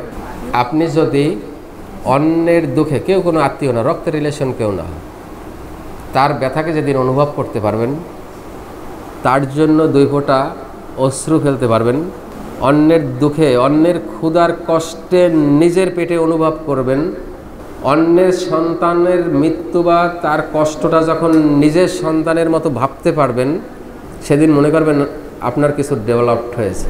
আমি গত পরশুদিন ক্লাসে বলেছিলাম যে দ্বিপদ প্রাণী চতুষ্পদ প্রাণীর চেয়ে অত্যন্ত নির্মম এবং নিষ্ঠুর। ফার্স্টে বলেছিলাম, তার মানে দ্বিপদ প্রাণী যদি মানুষ না হতে পারে, মনুষ্যত্ব যদি সৃষ্টি না করতে, তাহলে এটা হলো পশুদের চেয়ে অদম, পশুদের চেয়ে অদম এটা। কারণ পশু সে গোডাউন নিয়ে খাবার সংগ্রহ করে রাখবে না। আমাদের জীবনের সবচেয়ে দুর্ভাগ্যের জায়গাটা কি জানো? আমাদের দেশে শিক্ষা প্রতিষ্ঠান আছে, শিক্ষক নেই, ঠিক আছে? জীবনের যে একটা আর্ট, জীবনের যে একটা আলাদা রং, সেই জায়গাটা কেউ ধরাতে পারে নাই। সবচেয়ে বড় ব্যর্থটা হলো এখানে। এই জন্য আমি দেখো প্রায় মাঝে মাঝে একটা কথা বলি যে তুমি মাস্টার ডিগ্রি পাস করেছো, যদি জীবনে একটা শিক্ষকের সাথে তোমার দেখা হয়ে থাকে, তাহলে তোমার জন্মটা সার্থক, তোমার জন্মটা সার্থক। না হলে তোমার লেখাপড়ার জীবনের সার্থকতা নেই। শিক্ষকের যথেষ্ট অভাব আমাদের দেশে। চাকরিজীবী আছে, ঠিক আছে? একটা কথা আছে না, পৃথিবীর জনসংখ্যা বেড়ে যাচ্ছে, কমে আসছে মানুষ। কথাটার অর্থ কি? জনসংখ্যা বেড়ে যাচ্ছে, কমে যাচ্ছে মানুষ। এই জন্য বলছি যে দ্বিপদ হইলেই মানুষ হয় না, এবং এইগুলো নিয়ে কৈফিয়ত দিতে হবে। আমি পাপ পুণ্যের সবচেয়ে বড় জায়গাটা মনে করি এখানে, যে প্রকৃতির যে দায়িত্ব, সেই দায়িত্বটা যদি আমি না পালন করতে পারি, আমি যদি অমানুষ হয়ে মারা যাই, এই পাপটাই আমি এড়াতে পারবো না। এবং আমি একটা জিনিস মনে করি, যখন একটা মানুষ হয় প্রকৃত, সেই মানুষটা তখন মানুষ হয়, সেই স্ত্রীও নয়, পুরুষও নয়, সে প্রথম একটা মানুষ। প্রথমেই হলো তখন তার ভিতরে আসবে যে সে প্রথম একজন মানুষ। যেন একটা পুরুষ মানুষ যদি মানুষ হয়, তার কাছে সব কিছু নিরাপদ, সব জায়গায়, সবখানে, সব স্থানে তার কাছে সব নিরাপদ হতে হবে, ঠিক আছে? ওই জায়গাগুলো যদি ঘাটতি থেকে যায়, তখন বুঝতে হবে তার ভিতরে এখনও ঘাটতি রয়ে গেছে। এইবার আসবে হলো ওই মানুষটার কাছে সমস্ত ধর্মের মানুষ একই রকম মানুষ, এখানেও কোনো ভেদাভেদ নাই। যেমন এই নারী পুরুষের ভেদাভেদ ছিল না, এখানে ধর্মেরও কোনো ভেদাভেদ থাকবে না। এটা হতে হবে। তৃতীয় ধাপটা হবে, তার কাছে সকল প্রাণ আছে, একই অনুভূতি আছে, একই মূল্যায়ন আছে। সেটা পাখি হোক, কুকুর হোক, বিড়াল হোক, মানুষ হোক। তার মানে বিড়ালের বাচ্চাটা মরে গেছে, মরে যাক, মানুষের বাচ্চাটা মরলে ধরতা মানে, তাই তো? এই জায়গা থেকে তার একাকার হয়ে আসতে হবে। তার মানে এগুলো যখন হবে, তখন বুঝতে হবে যে হ্যাঁ, আমার ভিতরে কিছুটা সম্পদ ঢুকেছে। না হলে ধরে নিতে হবে যে আমি সম্পূর্ণ উল্টা জায়গায় আছি, ভুল পথে আছি। কিন্তু আমরা তো ওইটা দিয়ে বিচার করি না, আমরা মতো সব বিচার করি অন্য দিক দিয়ে। আচ্ছা, আমাদের জীবন দর্শন ফিলোসফির কথা দিয়ে কিন্তু এত কিছুতে আসলো যে হোমিওপ্যাথি ফিলোসফি মানে লাইফ ফিলোসফি কি? লাইফ ফিলোসফির মতো এত কঠিন জিনিস, এত সুন্দর জিনিস মেলে না। আচ্ছা, তাহলে লাইফ ফিলোসফি আমরা বললাম দুটো, যে একটা হলো জীবন হলো চাপা আবেগের মঞ্চ, 2 নম্বরে ছিল দুঃখ হলো উন্নতির সিঁড়ি, আত্ম উন্নতির সিঁড়ি। এবার আসবো আমরা কেন্দ্রীয় আকাঙ্ক্ষা। এই যে ইগনেশিয়ার মহিলা, এই মহিলার একটা কেন্দ্রীয় আকাঙ্ক্ষা থাকে, আকাঙ্ক্ষা অনেক কিছু থাকে। কেন্দ্রীয় আকাঙ্ক্ষা প্রথমে হবে আত্মসম্মান অক্ষুণ্ণ রাখতে চায়। তার যতগুলো অনুভূতি আছে, এটা আমরা ইতিমধ্যেই বুঝে গেছি আত্মসম্মান করতে করতে। তার মানে যে একটা কেন্দ্রীয় আত্মসম্মান আছে, সেখানে তার মূল জায়গাটা হলো আমার এই আত্মসম্মান অক্ষুণ্ণ রাখতে হবে, অক্ষুণ্ণ রাখতে চাই, কোনো মতে এখান থেকে আমি সিলেক্ট করব না। 2 নম্বরে সে কি চায়? আবেগ প্রকাশ করতে চায়। যে কথাটা আমরা সকালে বলেছিলাম যে হে কাঁদতে চায়, আবেগ প্রকাশ করতে চায়, কিন্তু পারে না। কে বাধা দেয়? আত্মসম্মান বোধ। এই কথাটা বুঝতে হবে। এর আরেকটা কেন্দ্রীয় চাওয়া আছে, ডিজায়ার। সেটা হলো ভালোবাসা পেতে চায়, সেটা গভীর এবং নিষ্পাপ, নিঃশর্ত, নিঃশর্ত, কোনো শর্ত আরোপ থাকবে না সেখানে, এই জায়গাটা চাই। তারপরে আছে নিখুঁততা চাই। ওই যে শিল্পের শিল্পী, সেই শিল্পের শিল্পীর জায়গা থেকে ইগনেশিয়ার রোগী সব কাজগুলো নিখুঁতভাবে এবং সূক্ষ্মভাবে করে। ওই সূক্ষ্মভাবে করে বলেই সে এত গুণের গুণী। আমরা সকালে সেটা বলেছিলাম, সে সুন্দর সেলাই করতে জানে, অথবা সুন্দর কবিতা লিখতে জানে, বা কোনো আর্ট করতে পারে, বা সুন্দর ওয়ালম্যাট করতে জানে। এই জায়গাটা তার থাকে, সব কাজ সে নিখুঁত করতে চায়, নিখুঁত ছাড়া তার কোনো কাজ হবে না। ওই যে ভালোবাসাটাও সে ছিল নিখুঁতভাবে, নিবিড়ভাবে।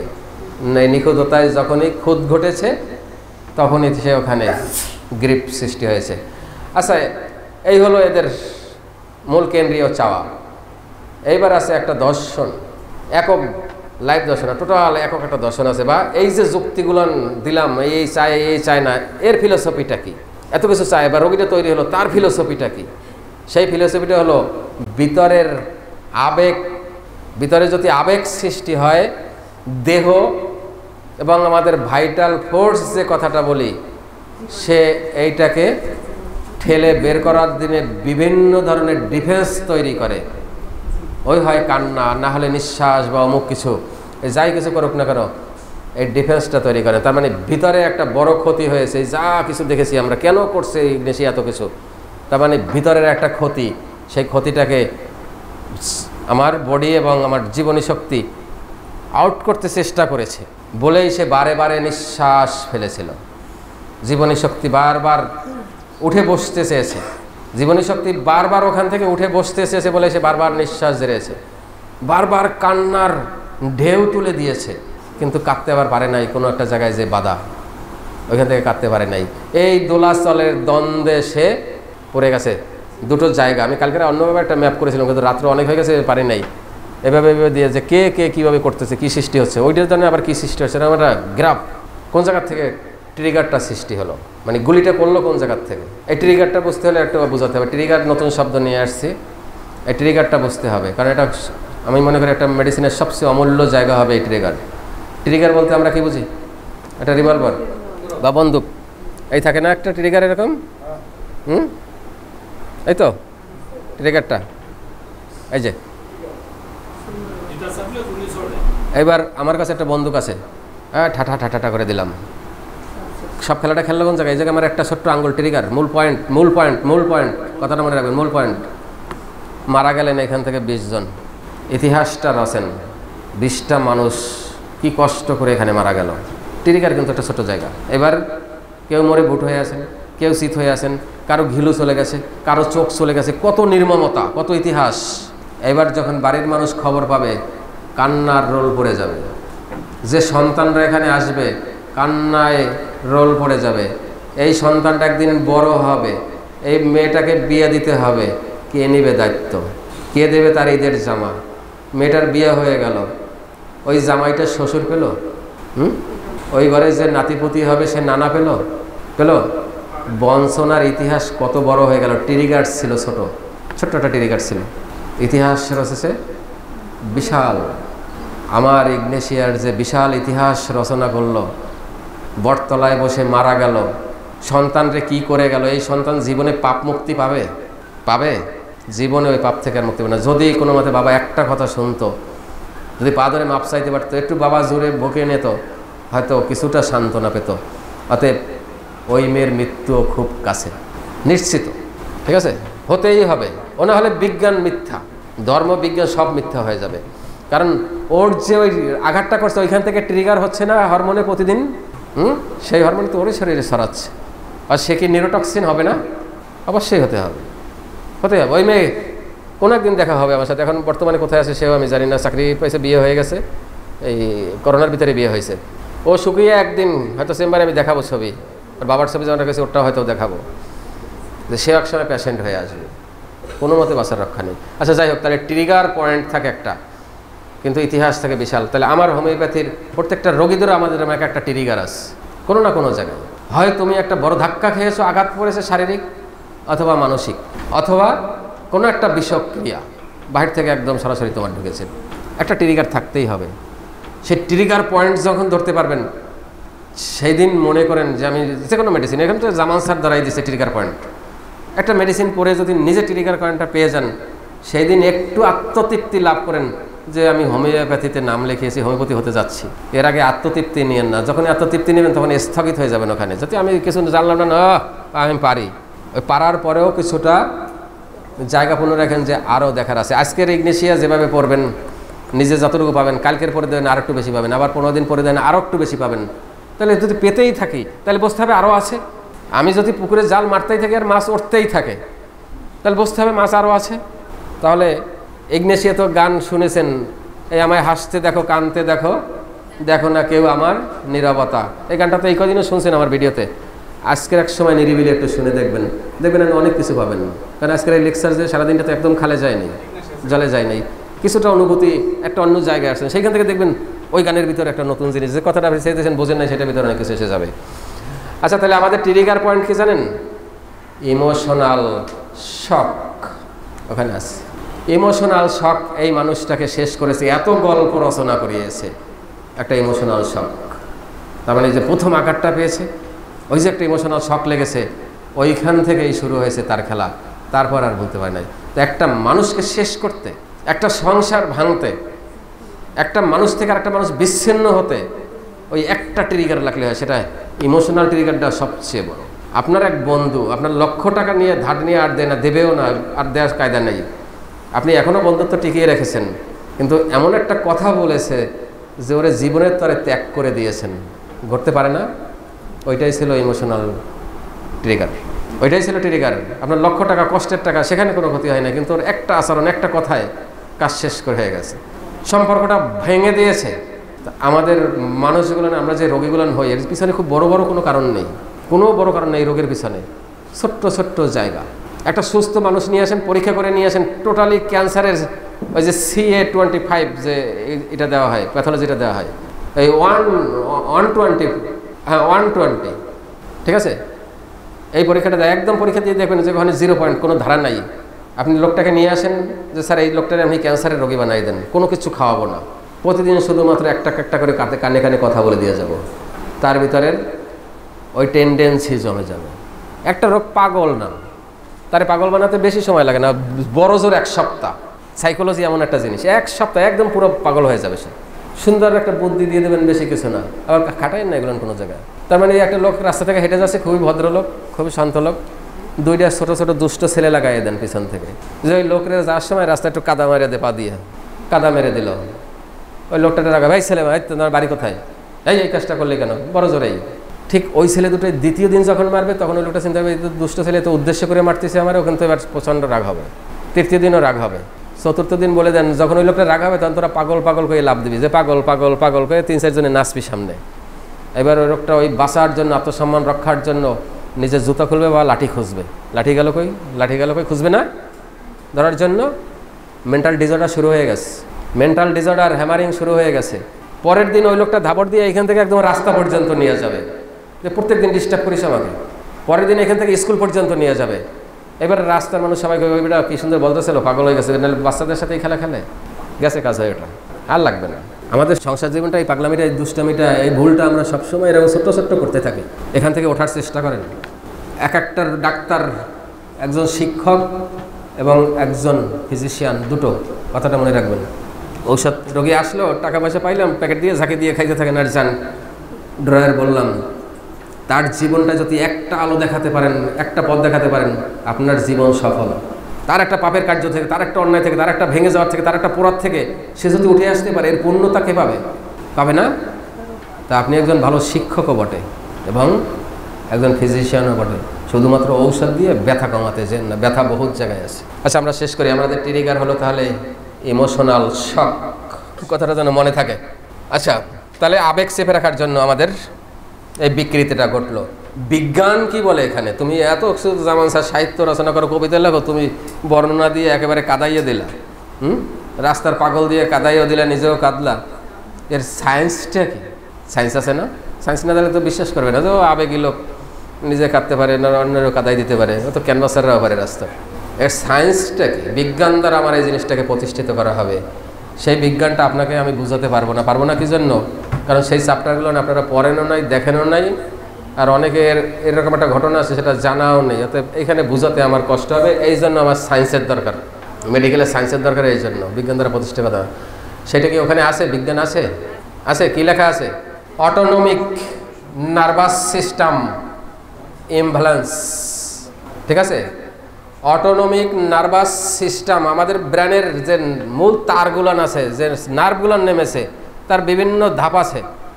যেমন সোজা একটা উদাহরণ দিই, আগের জমানার রেডিও, টেলিভিশন বা এখনকার মোবাইল, এগুলো যদি আমরা খুলে ফেলি তাহলে একটা সার্কিট পাওয়া যায়, এমন একটা পাতলা সার্কিট পাওয়া যায় না?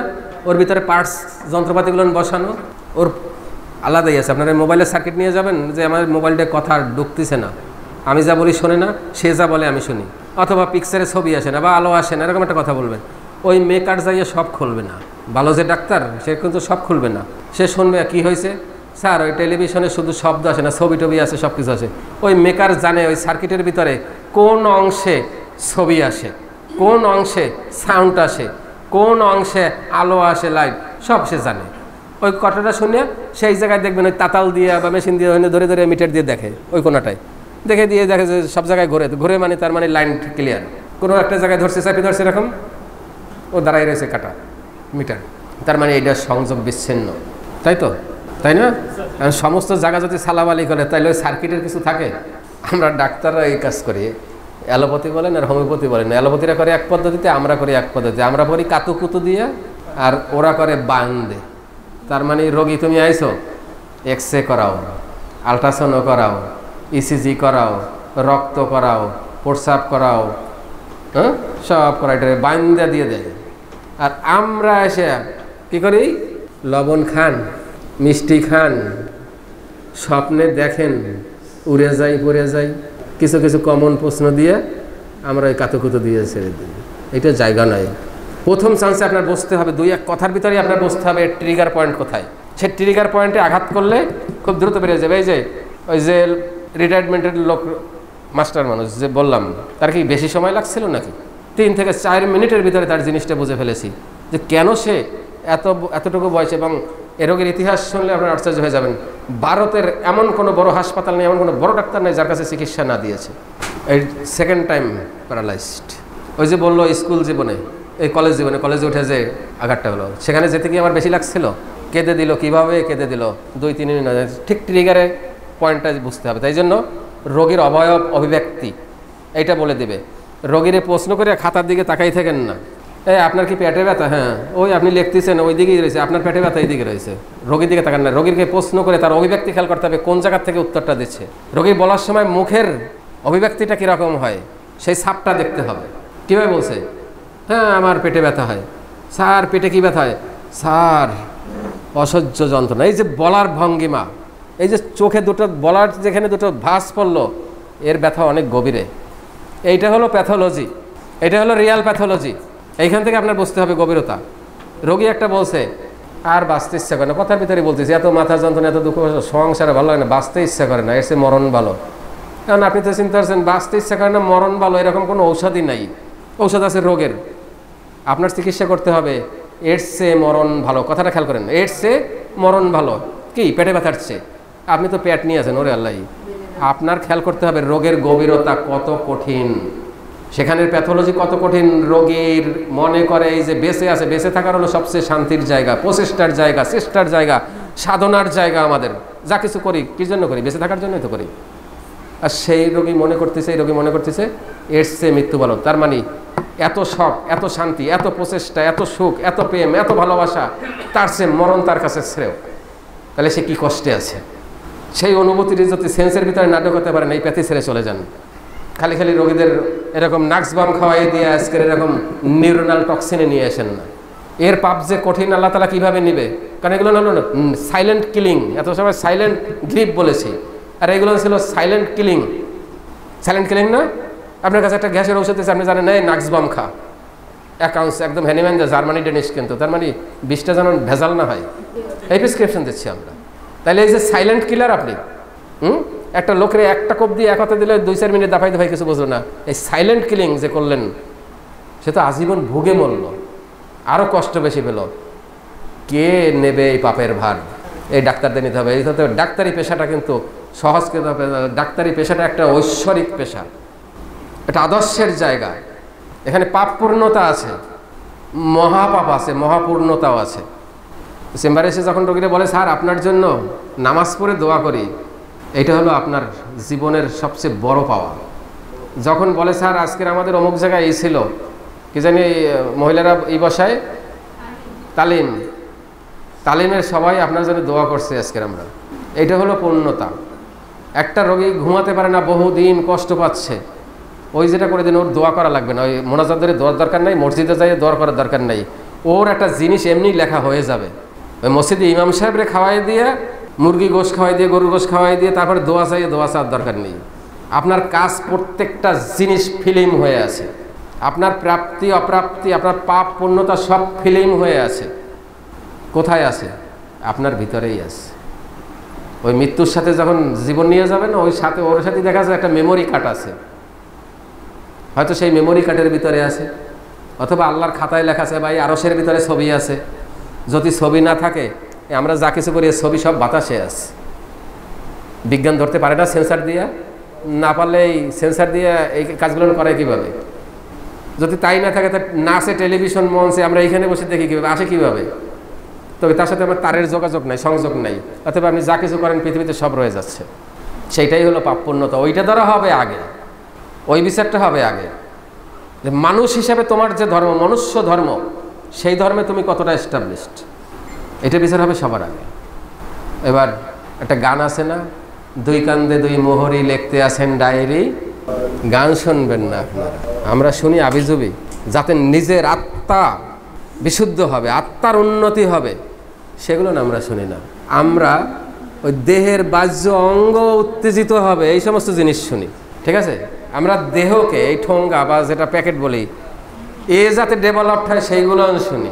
তাইলে এই গানটা একটু শুনবেন এক সময়, গানের তো কলি হয়ে গেছেন। তাই সে কি সেই দুই মোহরি, ওই দুই কান্দে দুই ফেরেশতা আছে ধর্মে, আবার গানে ওই সাধক লিখে গেছে দুই কান্দে দুই মোহরি, খুব বেশি দূরের কিছু লেখে নাই, আলাদা কিছু লেখে নাই। ঠিক আছে, তাহলে ওই দুই কান্দে যে দুই মোহরি আছে, ডায়েরি লিখতেছে, হয়তো ওই ডায়েরি দুইটাই সিম কার্ড, মেমোরি কার্ড হতে পারে। কিছু একটা আছে, শুধু এইটুকু ধরে রাখেন। ঠিক আছে, কিছু একটা আছে, শুধু একটু ধরে রাখেন। আচ্ছা, তাহলে আমরা সেই অটোনমিক নার্ভাস সিস্টেমের যে ইনব্যালেন্স, এইটা করে দিয়েছে আমার ওই যে সাইলেন্ট গ্রিপ ছিল, ওই সাইলেন্ট গ্রিপ হরমোনের যে ট্রিগার করেছে, হরমোনকে যাই যে নিক্ষিপ্ত করে বলেছে, সে ঘটিয়েছে আমার এই অটোনমিক নার্ভাস সিস্টেমকে ইনব্যালেন্স করে দিয়েছে। এই জন্য ইগনেশিয়া হাসবে না কাঁদবে, নতুন করে বাঁধবে না ওইটাকে ছাড়বে, না ওইটাকেই বেঁধে রাখবে না আবার ছাড়বে, এই দোদুল্যমান দ্বন্দ্বে ভুগে ভুগে ইগনেশিয়ার দিনপাত রাত্রপাত করে জীবনপাত করে দিয়েছে, দিয়ে আজকের এক বিমর্ষ রোগীতে পরিণত হয়েছে, এক সমাজের চোখে এক অমানুষের চোখে পড়েছে। কি ভালো মানুষটা ছিল, কারণ এখন ওই উল্টা পাল্টা আছে, পাগল হয়ে গেছে। আমরা ট্রিট করে এইভাবে, ও পাগল হয়ে গেছে, এই এখন একটা কথার কথা দাম আছে নি, এখন বলবে একটা, কতক্ষণ বলবে আর একটা। আরে পাগল না হলে এই কথায় কেউ হাসে, এও পাগল না হলে এই কথায় কেউ কাঁদে, কি তাহলে তার সবচেয়ে বৈপরীত্য লক্ষণগুলো এই সৃষ্টি হয়ে গেছে। তার মানে সে এখন কোনো মতে বেঁচে আছে। এই হলো আমাদের ইগনেশিয়ার আলোচনা। আপনারা যারা আয়োজনে সহায়ক ছিলেন তাদের অসংখ্য ধন্যবাদ, যারা উপস্থিত ছিলেন তাদের আন্তরিক ধন্যবাদ আশ্রমের পক্ষ থেকে।